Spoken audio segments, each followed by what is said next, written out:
ഇല്ല, അലഞ്ഞു തിരിഞ്ഞ് കാറ്റ് പാറ്റുന്ന പകർ പോലെ ഗുഡ് ഫോർ നത്തിങ്, ഒന്നിനും കൊള്ളാത്തവനായി, സമൂഹത്തിന് ദ്രോഹിയായി, പെറ്റമ്മയ്ക്ക് പോലും ഗുണമില്ലാത്തവനായി നീറി നീറി നീറി ഒടുവിൽ അവൻ പാപത്തിന്റെ ഭാരം ചുമന്ന്, തിന്മയുടെ ഭാരം ചുമന്ന്, കുറ്റബോധം ചുമന്ന് അവൻ ആത്മഹത്യ ചെയ്യുന്നു. കേരളം, കൊച്ചു കേരളം എന്ന് നാം പറയും.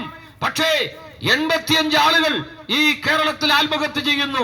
മാറാത്ത രോഗം, ജപ്തി നോട്ടീസ്, കടബാധ്യത, ലഹരിക്കടിമകളായി തീർന്നവർ, സമൂഹത്തിനും ദേശത്തിനും വേണ്ടാത്തവർ, അവർ ആത്മഹത്യയിലേക്ക് പോവുകയാണ്. പ്രിയരെ, ഇവിടെയാണ് ഞങ്ങൾക്ക് നിങ്ങളോട് പറയാനുള്ളത്. പാപത്തിന്റെ ഭാവം പേറുന്നവരെ, അധ്വാന ഭാരം ചുമക്കുന്നവരെ, ഹൃദയം തകർന്ന മനുഷ്യരെ, ആമേൻ, നിങ്ങൾ വരിക, ഞാൻ നിങ്ങളുടെ ആത്മാക്കൾക്ക് ആശ്വാസം തരാം. നീ നിന്റെ ജീവനെ നശിപ്പിക്കരുത്. ആരും നശിച്ചു പോകാതെ എല്ലാവരും ജീവിക്കേണ്ടതിന് സ്വന്തം ജീവനെ മറുവിലയായി തിന്ന നസ്രയനായ യേശു വിളിക്കുന്നു. നീ നിന്റെ ജീവനെ നശിപ്പിക്കരുത്, നിന്റെ പ്രാണനെ നശിപ്പിക്കരുത്. നിന്റെ വിലയേറിയ പ്രാണനെ യേശുവിന്റെ കരങ്ങളിൽ കൊടുക്കുക. അതിന്റെ വൈകൃതങ്ങൾ മാറ്റി, അതിന്റെ പാപരൂപങ്ങൾ മാറ്റി, അതിന്റെ അസ്വസ്ഥവും വൈകല്യങ്ങളും മാറ്റി നിന്നെ മകനാക്കി മാറ്റുന്ന സർവശക്തനായ ദൈവം, സർവനാശത്തിൽ നിന്നും നിന്നെ വിടുവിക്കുവാൻ ശക്തനായ ദൈവം നിന്നെ വിളിക്കുന്നു. പ്രിയരെ, വരിക, യേശു നിങ്ങളെ സ്നേഹിക്കുന്നു. മദ്യപാനവും ധൂമപാനവും MDMAയും കുറേശ്ശെയാണ് മനുഷ്യൻ സേവിച്ചു തുടങ്ങുന്നത്. ദുഷ്ടന്മാരുടെ കൂട്ടുകെട്ട്, പാപികളുടെ വഴി, ഒടുവിൽ കാലക്രമേണ വ്യക്തികൾ സമ്പൂർണ്ണ നാശമായി ആത്മഹത്യയിലേക്ക് അധപ്പതിക്കുന്ന കേരള ജനതയെ രക്ഷിപ്പാൻ ഇവിടെ ആർക്കും കഴിയില്ല. പ്രതിനിധി, ഇനി ഒരു നവോത്ഥാന നായകനും വരാനില്ല. ഇവിടെ യേശു നിങ്ങളെ രക്ഷിക്കാൻ വന്നിരിക്കുന്നു. അതെ, അവർ വളഞ്ഞ വഴിക്ക് പോകുന്നവരും ചൊവ്വല്ലാത്ത പാതകളിൽ നടക്കുന്നവരുമാകുന്നു. അവരുടെ അവസാനം നാശമെന്നാണ് ബൈബിൾ പറയുന്നത്.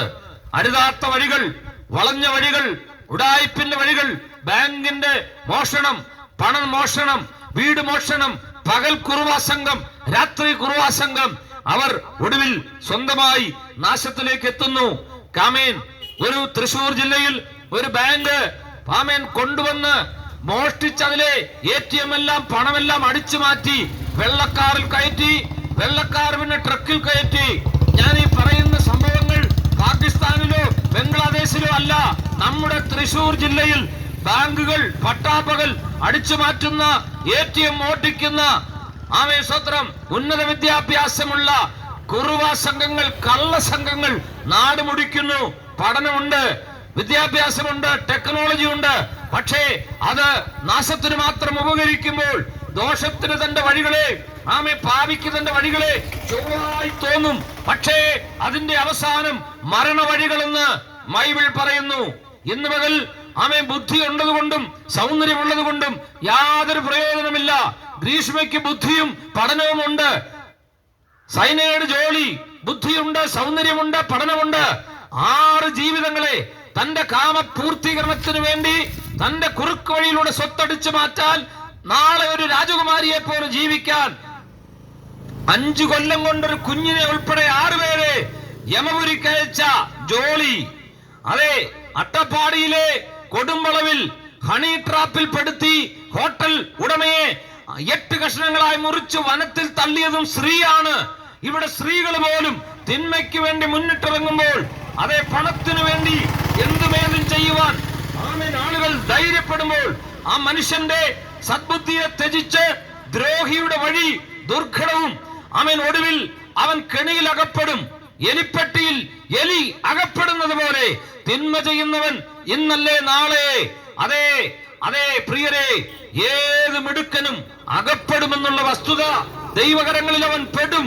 മനുഷ്യൻ തിന്മ ചെയ്താൽ ശരീരത്തിൽ ഇരുന്നു കൊണ്ട് ചെയ്യുന്ന സകല തിന്മകൾക്കും അവൻ ശരീരത്തിൽ തന്നെ തിരിച്ചടി പ്രാപിക്കുന്ന ദിനങ്ങൾ, ശാപം പേറുന്ന ദിനങ്ങൾ മനുഷ്യന്റെ മുമ്പിലുണ്ട്.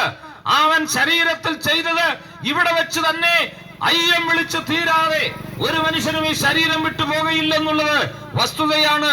ഒരു മനുഷ്യൻ ചിലപ്പോൾ അവന്റെ വഴി ചൊവ്വായി അവന് തോന്നിയാലും അതിന്റെ ഒടുവിൽ മരണവഴികളിൽ എത്രേ അവൻ അവസാനിപ്പിക്കുന്നത്.